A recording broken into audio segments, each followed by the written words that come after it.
17 വയസ്സുള്ള പെൺകുട്ടിയാണ്. അല്ലാഹുവേ, സ്കൂളിലേക്ക് പോകാം, സ്കൂളിൽ നിന്ന് വരുമ്പോൾ ബസ് സ്റ്റോപ്പിൽ നിന്ന് വീണും മരിച്ചുപോയ വാർത്ത നീ വായിച്ചവളല്ലേ? അല്ലാഹുവേ, ആ കുടുംബത്തിന് സമാധാനം കൊടുക്കണേ അല്ലാ, ക്ഷമ കൊടുക്കണേ അല്ലാ.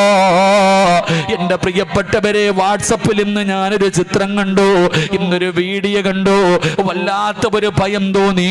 ഒരു ചെറിയ മകൻ ഇങ്ങനെ സൈക്കിള് ചവിട്ടിക്കെട്ട് പോകുമ്പോ വെള്ളത്തിന്റെ അകത്തേക്ക് വീണു പോകുന്ന ഒരു വീഡിയോ കണ്ടപ്പോ കണ്ണ് നിറഞ്ഞു പോയി റബ്ബേ.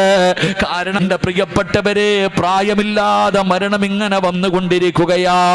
അതുകൊണ്ട് രോഗം വേണ്ടടോ ബാപ്പാ, പ്രായമാകണമെന്നില്ല ബാപ്പാ. കൊച്ചുകുട്ടികൾ വരെ മരണപ്പെട്ടു പോകുന്ന കാലമാണ്. അതുകൊണ്ട് നന്നായിക്കോ, അല്ലാഹുവിന്റെ മുന്നിൽ പശ്ചാത്തപിച്ച് മടങ്ങിക്കോ.